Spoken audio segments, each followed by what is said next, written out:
hari di mana mereka menjadi satu bangsa.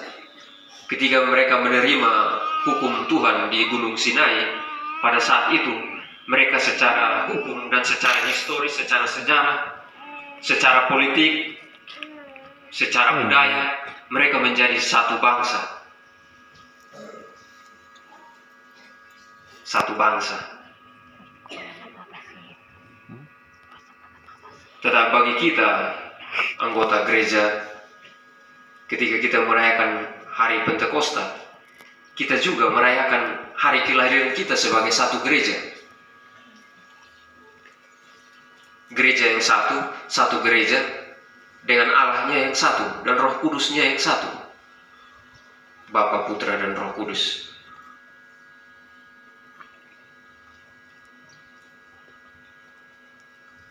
Seperti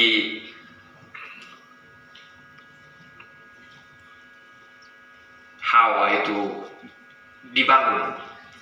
Dalam kitab Kejadian kita membaca bahwa Allah membuat Adam tidur, lalu dari rusuknya dibuka dan dibangunlah seorang perempuan. Begitu kata kitab Kejadian, dibangunlah seorang perempuan. Demikian juga Yesus, Adam kedua, ketika ia tidur di atas salib, lambungnya dibuka dengan tombak, lalu mengalir keluar air dan darah. Pada saat itu gereja lahir. Dan pada hari Pentakosta, gereja dinyatakan kepada segala bangsa. Jadi pada hari Pentakosta, gereja yang dilahirkan dari lambung Kristus dinyatakan kepada segala bangsa bahwa gereja yang satu ini, di dalam gereja yang satu ini akan ada banyak bahasa, tetapi mereka punya satu Tuhan saja, Bapa, Putra, dan Roh Kudus.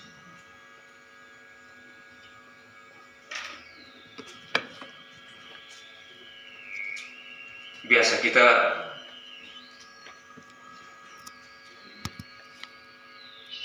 ajaran gereja mengatakan bahwa kita punya gereja ini biasa dikenal satu, kudus, katolik, dan apostolik. Gereja yang satu ini dalam bacaan kedua dikatakan oleh Santo Paulus bahwa gereja sebagai satu tubuh ini seperti tubuh itu dengan peran yang berbeda-beda, tetapi dalam satu kesatuan sebagai satu organisme yang hidup. Satu tubuh itu hanya bisa hidup kalau kepalanya ada. Kalau kepala tidak ada, itu namanya mati.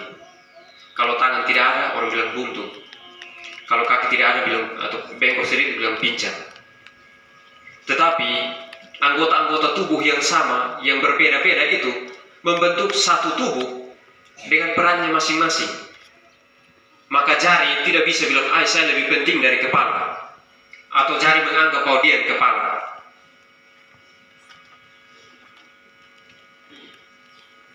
Atau yang kaki anggap bahwa saya kaki ini lebih penting, karena kalau saya tidak ada, badan mau berdiri di mana? Tidak bisa. Kaki menjadi penting karena ada anggota tubuh yang lain. Kepala menjadi penting karena ada anggota tubuh yang lain. Jadi gereja yang disebut sebagai satu karena Allahnya adalah satu, Tuhannya adalah satu. Biasa kita sebut sebagai Tritunggal Maha Kudus. Satu Allah, Bapa, Putra, dan Roh Kudus. Itu satu Allah. Dan gereja yang satu ini, karena dia satu, Allah kita satu, maka kita juga satu, walaupun kita berbeda-beda.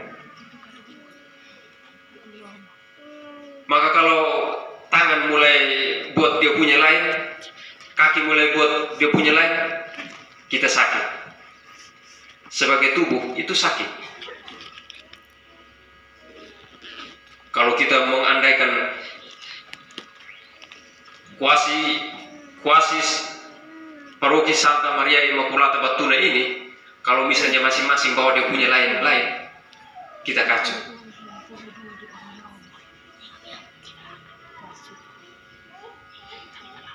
Biasanya kalau yang berpikir itu otak, yang kerja itu tangan. Tetapi kalau di kita biasanya kita mengabaikan perbedaan itu karena kita menganggap bahwa oh dia ini kepala, kan saya juga bisa, karena masing-masing punya kepala. Tetapi pemahaman itu berbeda dengan pemahaman sebagai gereja, sebagai satu anggota tubuh. Ketika kita menyambut komuni, kita menyambut tubuh Kristus, satu tubuh yang sama, dan perbedaan itu kita disatukan di dalam satu tubuh. Maka kita perlu saling menghargai di dalam perbedaan masing-masing demi membangun satu kesatuan sebagai komunitas gerejawi. Kalau dulu, ini tadi Santo Paulus bilang, kita punya Allah itu satu. Kita punya Allah ini satu, Bapa, Putra, dan Roh Kudus. Tapi kalau dulu ini kita ini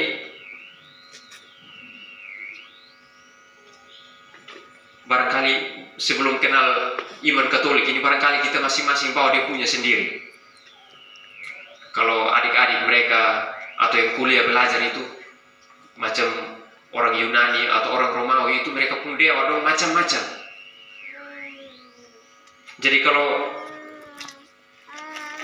saya tidak suka ini dewa ini, saya pergi doa di dewa sana. Ini dewa ini terlalu menarik. Dia perang kuat, biar saya pilih dewa yang ini perang kuat ini.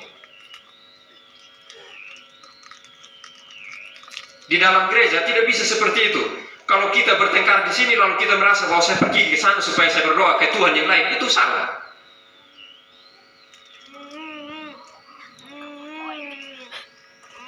Kalau kita saling berbeda pendapat lalu kita menganggap bahwa oh, lu lain kami lain, itu kita sudah saling memecah belah sebagai satu anggota tubuh gereja yang sama.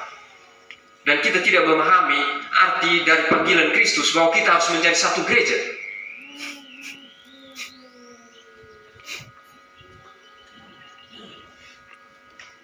Apalagi kalau tidak suka dengan ini Romo Jeffrey, atau kamu tidak suka dengan Romo yang biasa misa di sini, kamu mulai pergi misa di ini, di tempat lain baru bilang ini. Kamu pikir ini Tuhan yang di imam yang di sana itu beda dan imam yang di sini. Jadi Tuhan yang di sana beda dengan Tuhan yang di sini. Macam yang dulu orang bilang dewa yang di sana beda dengan dewa di sini. Tanpa pertobatan, apapun yang kita lakukan tidak akan menjadi berkat bagi kita. Jadi dalam gereja sejak awal Kristus, sejak permulaan dia mengatakan bahwa apa? Yang paling penting adalah apa? Pertobatan. Bertobatlah sebab kerajaan Allah sudah dekat. Jadi kalau misalnya kita sebagai satu anggota gereja, bila kita tidak saling menolong di dalam hal pertobatan, kita tidak akan bisa menunjukkan identitas kita sebagai satu gereja.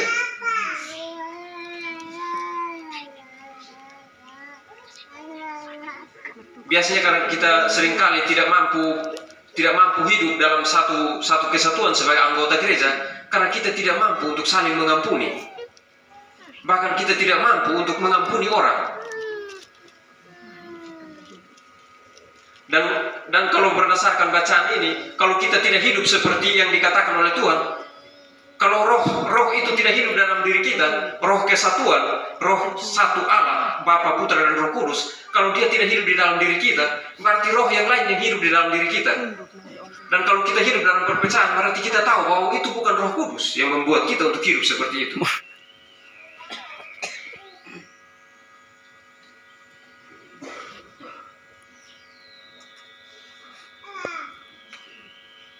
Dalam soal sebagai satu kesatuan anggota tubuh gereja, berarti kita punya kepala satu. Ada pastor Proki. Kalau pastor Proki omong dan kita tidak ikut, kita sedang berada di dalam ancaman menghancurkan diri sendiri, menghancurkan komunitas kita sebagai gereja. Karena kita anggota gereja. Di dalam gereja ini ada hierarkinya. Yang kepala ini paus, uskup, dengan para pembantu imam. Karena imam pastor Proki mewakili uskup, karena pemiliknya hanya satu, uskup.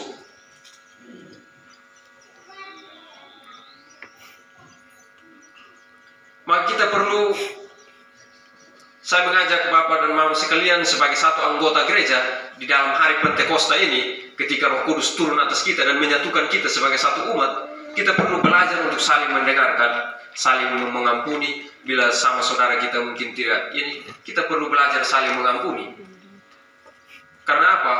iman yang dilahirkan dari lambung Kristus itu, yang kemudian diberikan oleh Kristus kepada para rasul. Tadi dalam Injil itu dikatakan apa? Yesus menghembusi mereka.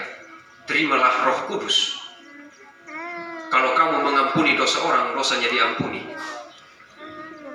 Kalau kamu bilang dosanya tetap ada, dosanya tetap ada. Kita kalau bertengkar kan biasanya kita ini apa? Neo, mi puede uang, naketi, orang bilang naketi. Mi puede uang, supaya miton, supaya ini. Itu semacam pengakuan. Tetapi di dalam gereja ada otoritas untuk melepaskan kita. Kalau kita bertengkar lalu kita kemudian saling berdamai, itu belum sampai di level pengampunan dan pelepasan. Di dalam gereja Kristus menyediakan bagi kita sarana keselamatan yang disebut apa? Sakramen pengakuan. Dan imam uskup punya hak, punya otoritas untuk melepaskan kita dari dosa. Karena apa?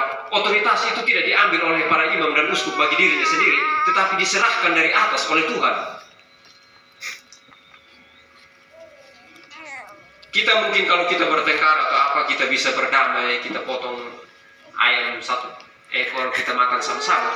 Tetapi dosa yang membuat kita terpecah-pecah itu tidak mungkin dihapuskan. Dia hanya bisa dihapuskan kalau kita mendapatkan sakramen pengakuan. Maka gereja ini yang katekis dong biasa ajar gereja anak-anak dong ini. Ada 7 sakramen. Salah satu sakramen yang penting itu adalah sakramen pengakuan.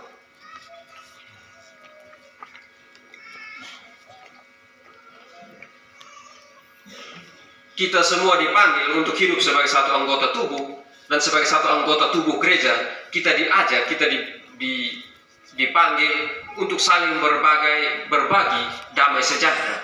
Karena damai seperti ditulis oleh Santo Yohanes dalam surat-suratnya,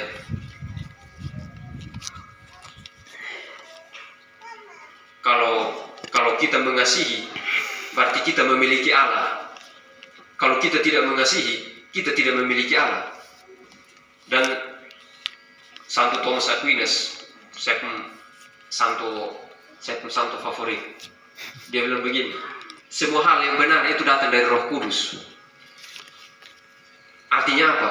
Kalau sesuatu yang tidak benar itu tidak mungkin datang dari Roh Kudus dan tidak mungkin datang dari Tuhan. Maka seperti dikatakan dalam Injil, dalam surat Yohanes, kalau kita tidak saling mengasihi, kita tidak memiliki Allah. Barangkali kita mengklaim bahwa kita memiliki Allah, tapi mungkin seperti dulu orang-orang masing-masing punya Allahnya sendiri. Dewa ini. Kalau ini di anak secara gereja dong bilang ini Roma dong, ini ada dewa Jupiter, ada dewa Neptunus, ada dewa apa lagi, pokoknya dewa dong macam-macam. Kadang-kadang kita juga hidup macam begitu. Kita anggap kita percaya pada Tuhan, tetapi karena kita saling ini tidak membangun kesatuan, berarti sebenarnya kita hidup dalam Tuhan kita masing-masing. Tuhan yang sebenarnya tidak menyatukan. Maka kita tahu seperti dikatakan oleh para penulis Injil dan para penulis surat, bahwa kalau kita tidak saling mengasihi berarti kita tidak memiliki Allah.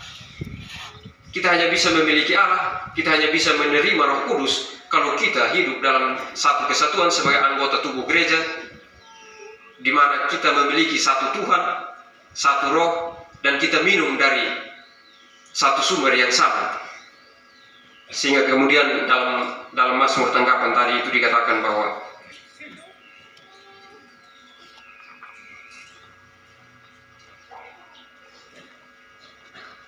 bila kita hidup dalam kesatuan sebagai satu umat, sebagai satu anggota tubuh gereja yang satu, yang saling membangun seperti yang dibilang oleh Santo Paulus, maka kita akan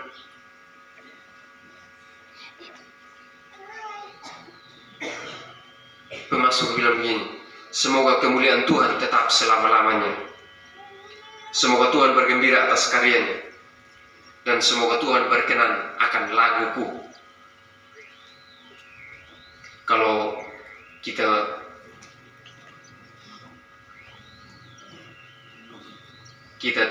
tidak hidup dalam satu kesatuan sebagai satu anggota gereja, sebagai satu anggota tubuh Kristus, maka kenapa biasanya kalau satu imam doa itu biar, kalau kamu yang biasa yang kamu lihat Romo mereka kalau doa satu imam doa saja, kamu suami yang berapa itu terbang. Maka kamu lihat yang orang yang bilang tim doa dong, kau doa dong, biar dong doa.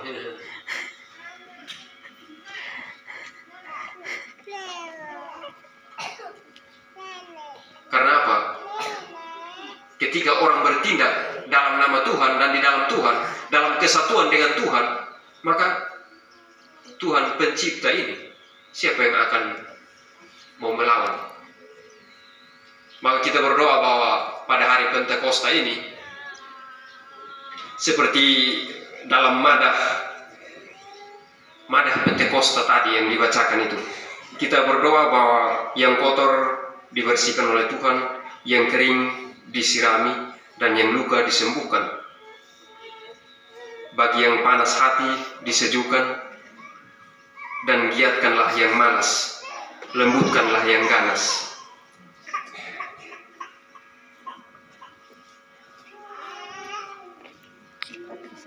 Yang kaku haluskanlah, yang beku luluhkanlah, yang sesat pulangkanlah. Pada hari Pentakosta kita mengenal, Mazmur bilang, utuslah rohmu maka jadi baru seluruh muka bumi. Pada kesempatan Pentakosta ini juga kita menyatukan perayaan ini dengan perayaan syukur panen dan berkat atas benih-benih yang kemudian akan dipakai untuk musim yang baru. Kita berdoa bahwa segala sesuatunya baru dan segala sesuatu yang baru mendapat berkatnya di dalam Allah, dan kita sebagai satu kesatuan anggota tubuh Kristus boleh belajar untuk hidup sebagai satu anggota tubuh Kristus yang saling menopang untuk membangun dan menyatakan diri di hadapan dunia bahwa kita adalah murid-murid Kristus yang sejati. Semoga